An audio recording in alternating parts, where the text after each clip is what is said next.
L'actualité est malheureusement assez riche, et pas dans le bon sens du terme.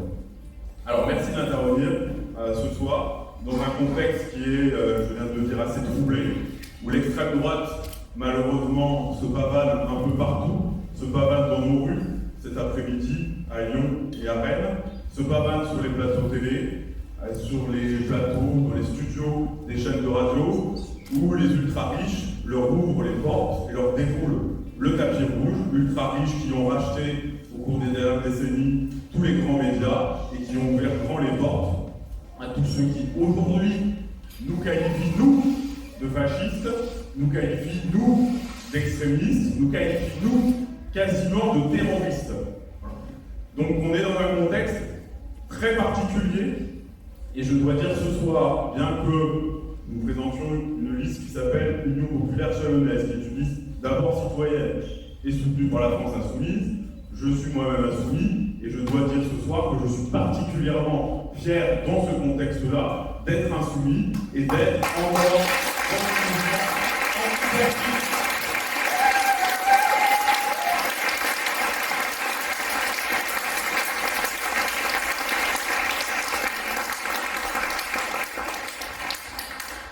Ce qu'on voit s'opérer depuis quelques années maintenant, c'est une alliance de l'extrême droite avec les forces de la droite traditionnelle, une droite traditionnelle qui s'est radicalisée. Il reste quelques petites exceptions comme Dominique de Villepin, mais à part lui, on n'a plus personne à droite qui tient encore un discours véritablement républicain, véritablement proche des valeurs auxquelles nous tenons, qui sont les valeurs de la démocratie et celles qui sont dans notre devise de liberté, d'égalité et de fraternité. Et cette alliance-là, donc, elle s'est déjà concrétisée dans notre histoire de la droite et de l'extrême droite, à une période funeste de notre histoire qui a été celle de la Seconde Guerre mondiale et de l'occupation. Et je voudrais souligner aujourd'hui, donc, rappeler la mémoire d'un certain nombre de personnes, et de personnes courageuses, qui le 21 février 1944, il y a 82 ans tout juste, ont été fusillés parce que résistants, mais fusillés parce qu'ils étaient considérés comme des terroristes de la part des occupants nazis, comme des terroristes de la part du gouvernement de Vichy. Et ces fusillés au fort du Mont-Valérien, c'était donc les membres du groupe Manouchian, et j'aimerais qu'on les applaudisse ce soir.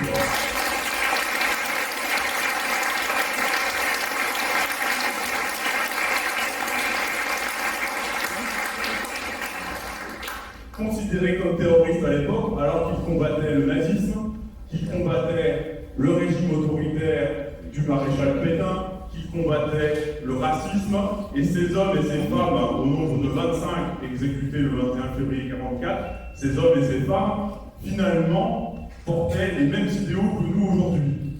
La démocratie, l'égalité entre les hommes et les femmes, l'égalité entre tous les individus, le respect des droits fondamentaux, la possibilité de vivre en paix dans une société apaisée où on tient compte des besoins de toutes et tous. Voilà ce que nous défendons ce soir avec l'Union populaire chalonnaise, et donc nous nous inscrivons dans la lignée de ces hommes et ces femmes, et nous continuerons le combat, ici à Châlons particulièrement, mais partout en France, avec tous les militants et toutes les militantes de la France insoumise, et tous les sympathisants qui sont autour de notre mouvement. Nous continuerons le combat contre le fascisme qui est en train de gagner du terrain.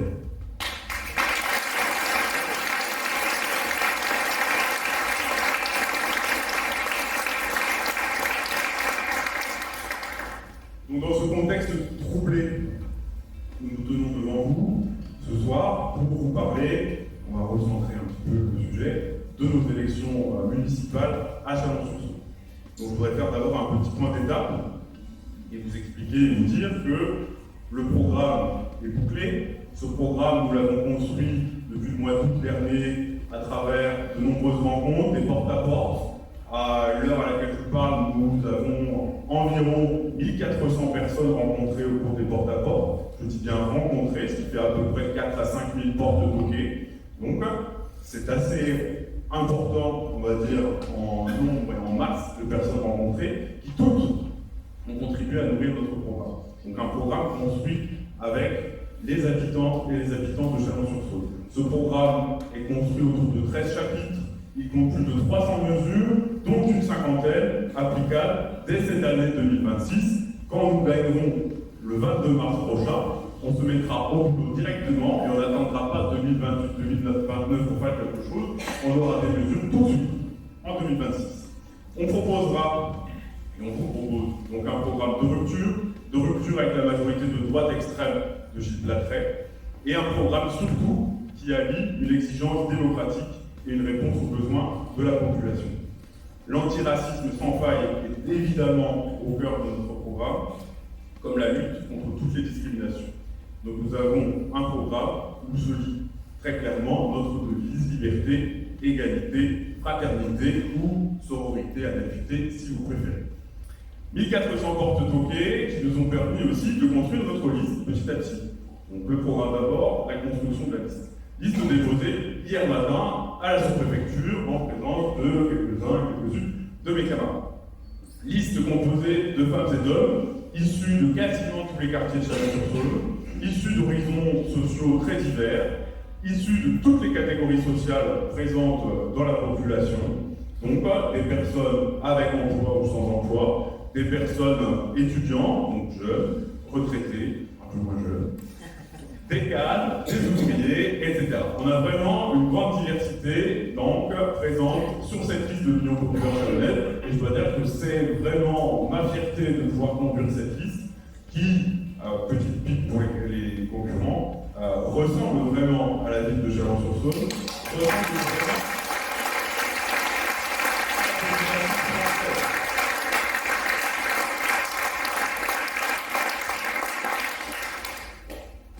Cette liste donc, nous présente des candidats et candidates qui vont de 18 à 73 ans, avec une moyenne de 43 ans, ce qui est relativement jeune, des origines diverses, donc une grande diversité, ce qui fait sa richesse, et donc c'est a priori la liste la plus représentative. Et cette liste-là, nous allons donc vous la présenter tout de suite avec Sabrina.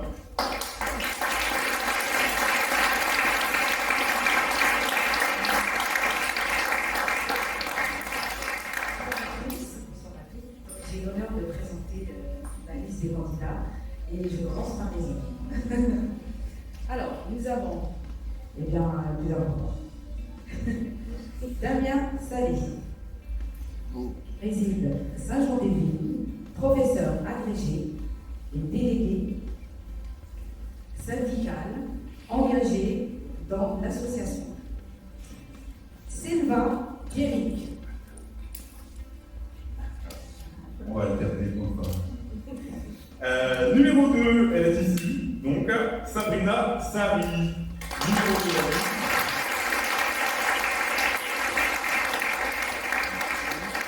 Habitante du plateau Saint-Jean, auxiliaire de vie scolaire, militante associative pour la paix dans le monde et dans une région en particulier qui est le Proche-Orient et la Palestine particulièrement, et engagée comme parent d'élèves pendant de nombreuses années. Selva Pierrick.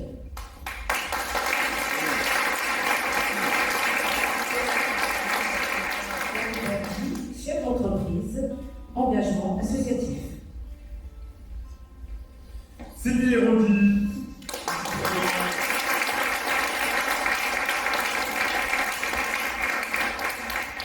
Sylvie habite le quartier Boussicot, elle était intendante dans l'éducation nationale, elle a désormais la chance d'être retraitée, elle a eu un engagement syndical pendant longtemps et un engagement associatif toujours présent, un engagement politique également, puisqu'elle est ma colistière, donc la co-chef de file, de la France Insoumise pour cette élection. Basile Anthony.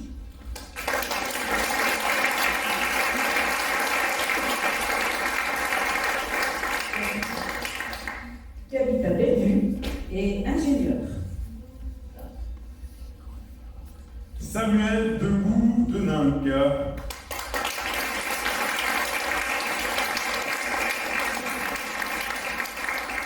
Samuel habite le centre-ville, elle est professeure de lettres modernes pour être précis, et elle a également quelques engagements associatifs. Elle fait partie des citoyennes qui nous ont rejoints sans étiquette politique.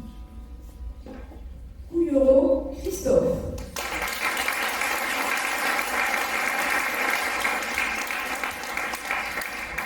Habite au centre-ville et chargé de missions culturelles et sociétales. Madame Morgane Guéchy.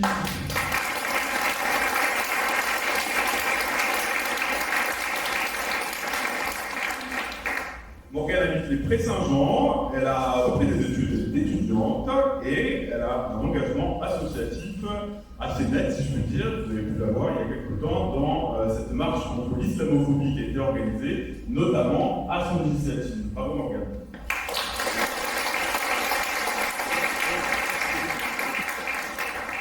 Monsieur Massot Clément.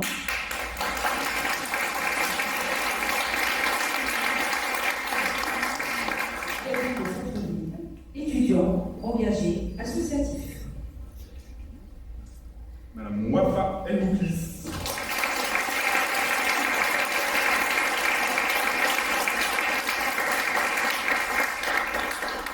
Wafa habite au Plateau Saint-Jean, elle est aide-soignante, bravo, de notre santé à l'hôpital. Elle est engagée en tant que parent d'élèves et engagée à nos côtés depuis quelques temps, et particulièrement active. Merci beaucoup.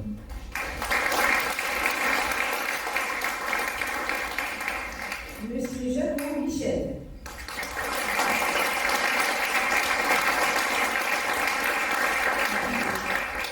Habite au centre-ville, professeur enseignement artistique. Valérie Collin, qui habite à Saint-Laurent, elle est agent polyvalente d'exploitation logistique dans une grande entreprise qui porte le nom d'un fleuve d'Amérique latine. Et elle est également déléguée syndicale dans cette grande entreprise où elle essaye de mettre quelques coups de pied aux fesses pour pas de problème.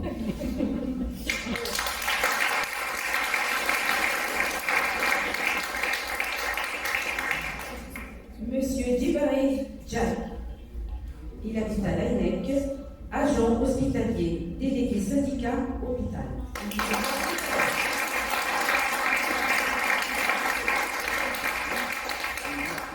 Madame Nadia Spoureg.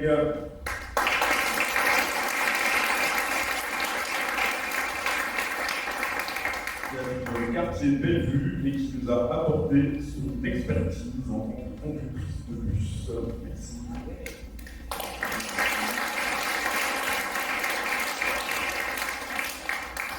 Monsieur Lopez Dylan, qui habite au centre-ville, téléconseiller, engagement associatif.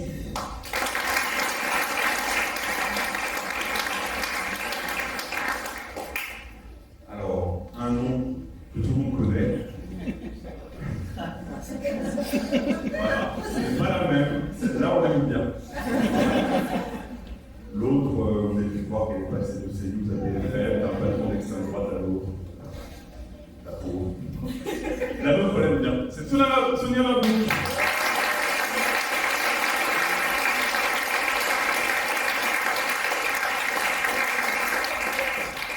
Sonia habite le quartier de Lobépin, elle est opératrice de commande. Monsieur Laurencin Gilles.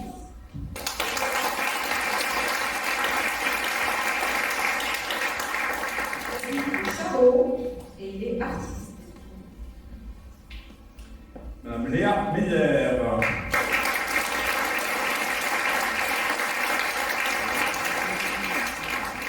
Léa habite à Saint-Jean-des-Vignes, elle est conductrice de poids lourd et elle a désormais depuis peu un engagement syndical aussi pour faire bouger un peu son patron.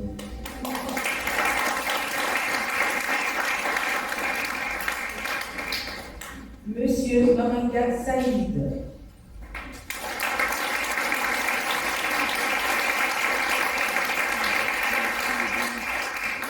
Aux Aubépins, directeur artistique, engagement associatif.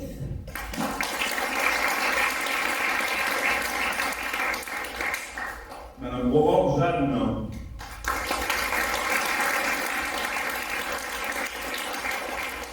Aurore habite au Pré-Saint-Jean, elle est travailleuse sociale en recherche d'emploi, elle a également un engagement associatif dans le thème du logement. Voilà, elle fait partie des personnes qui nous ont interpellés au mois de septembre sur cette question prégnante dans le quartier des Pré-Saint-Jean notamment.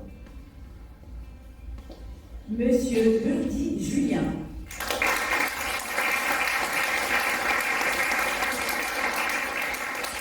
Il habite au centre-ville et employé. Madame Delphine Loiseau.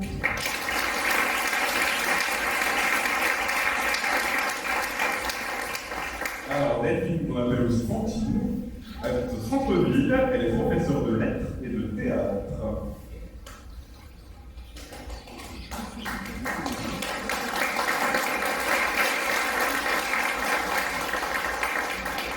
Monsieur Thion Jean-Pierre.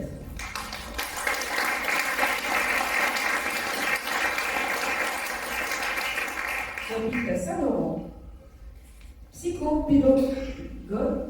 Pédagogue, éducation nationale, retraité, engagement associatif.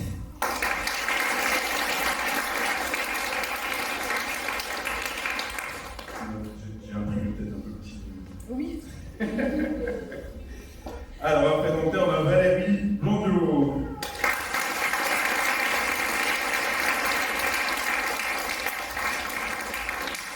Valérie habite au Pré-Saint-Jean, elle est agent logistique, elle a également un engagement associatif, comme Sabrina, auprès d'une association engagée pour la Palestine.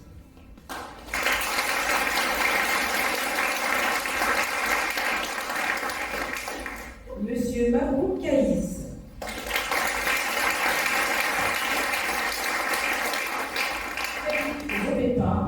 Étudiant BTS.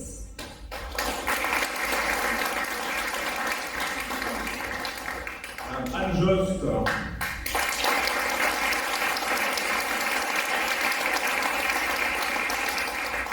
Elle habite le quartier de la Citadelle, elle est enseignante et a un engagement associatif volontaire à son café en atteste.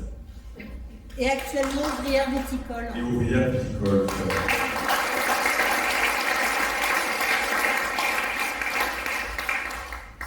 Monsieur Blanchet Anthony.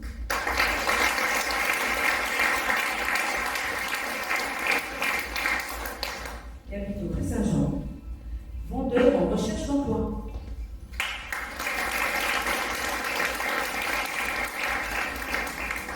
Céline Bailly.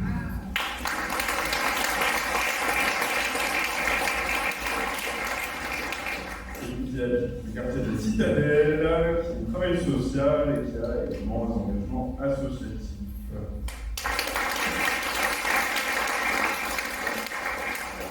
Monsieur Merlin Thomas.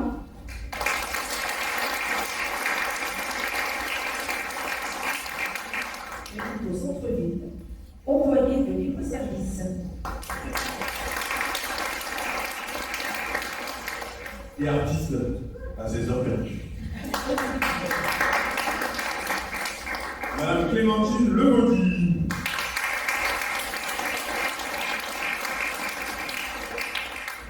Clémentine qui habite le quartier Boussicot, qui est professeure des écoles et qui a un engagement syndical.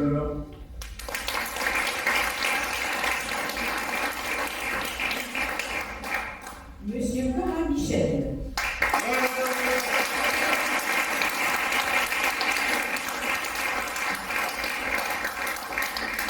Qui habite à Saint-Cos, manutentionnaire retraité, engagement syndical.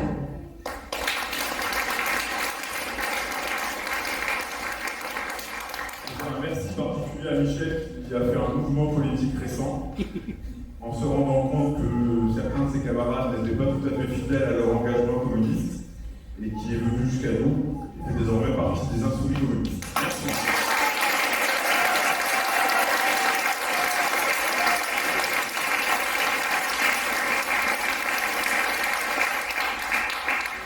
Nous avons Madame Françoise Guillotot.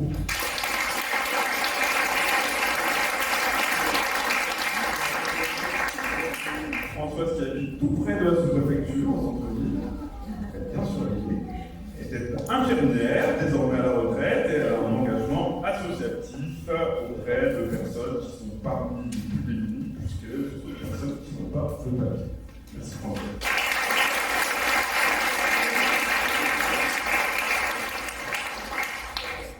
Monsieur Weber John.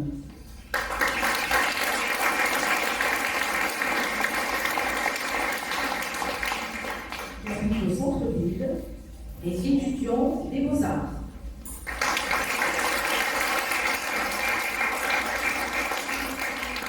Madame Marie-Odile Prando.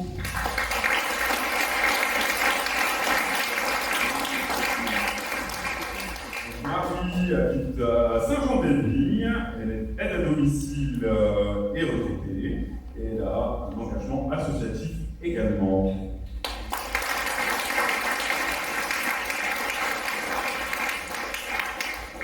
Monsieur Mokhtari Zakaria.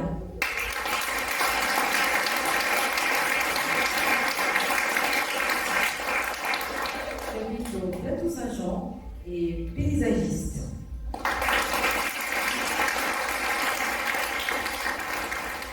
Madame Léontine Rivière.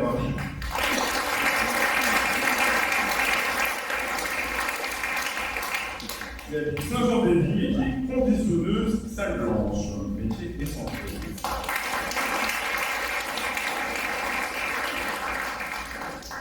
Monsieur El Habib Ahmed David, Pré-Saint-Jean.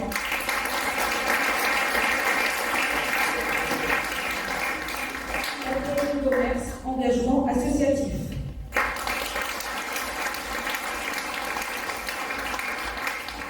Madame Kitty Villemette.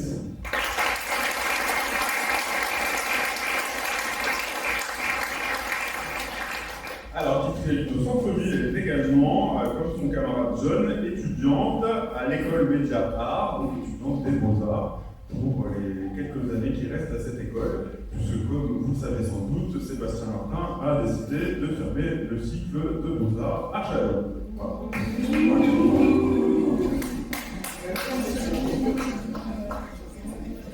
Monsieur Guilletot Benjamin.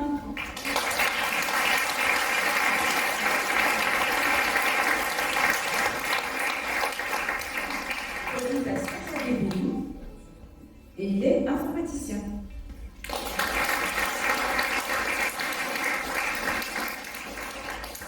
Madame Alain Mabrouk.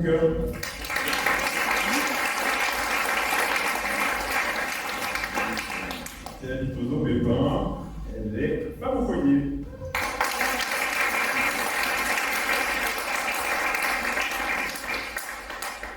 Monsieur Orsipinti David.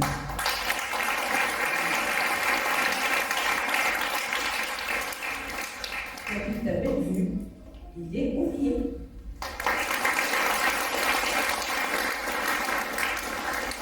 Madame Patricia Imbeau.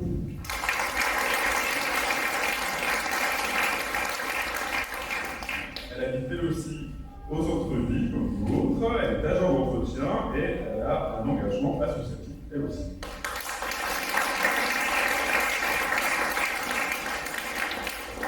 Monsieur Aboudou Nassifou.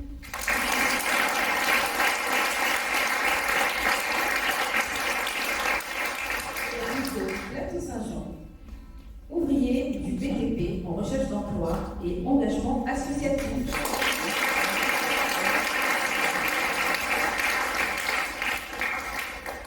Et nous en avons 2 en bonus, nous sommes arrivés à 43, donc c'est le maximum à déposer, mais on peut en proposer 2 de plus au cas où, et on en a 3 en plus. Donc nous avons là Khadija Saber.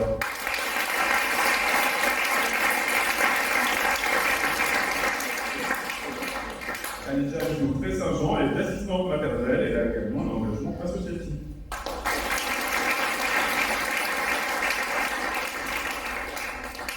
Monsieur Château Grégory.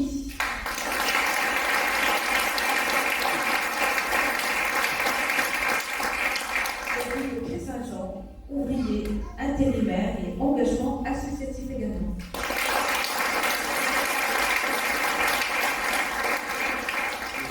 particulier à Grégory que Sabrina vient de citer, qui lui aussi faisait partie de ceux qui nous ont interpellés comme lanceurs d'alerte sur la question du logement au Pré-Saint-Jean et qui nous a permis d'aller fouiller un peu dans l'univers de l'OPAC. Merci Grégory.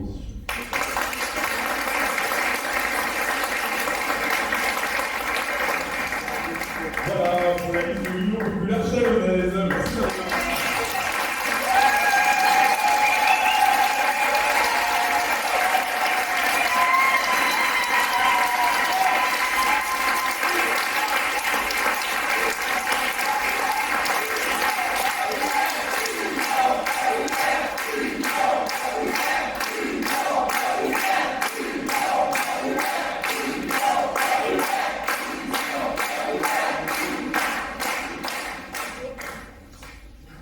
Alors, nous allons pouvoir débuter nos questions thématiques. Ce soir, nous avons choisi deux thématiques particulièrement. Il y aura un temps de questions-réponses après si vous voulez élargir. Deux thématiques qui sont celles de la culture et de la sécurité, tranquillité. Deux thématiques que nous avons choisi de mettre en regard parce que nous estimons qu'investir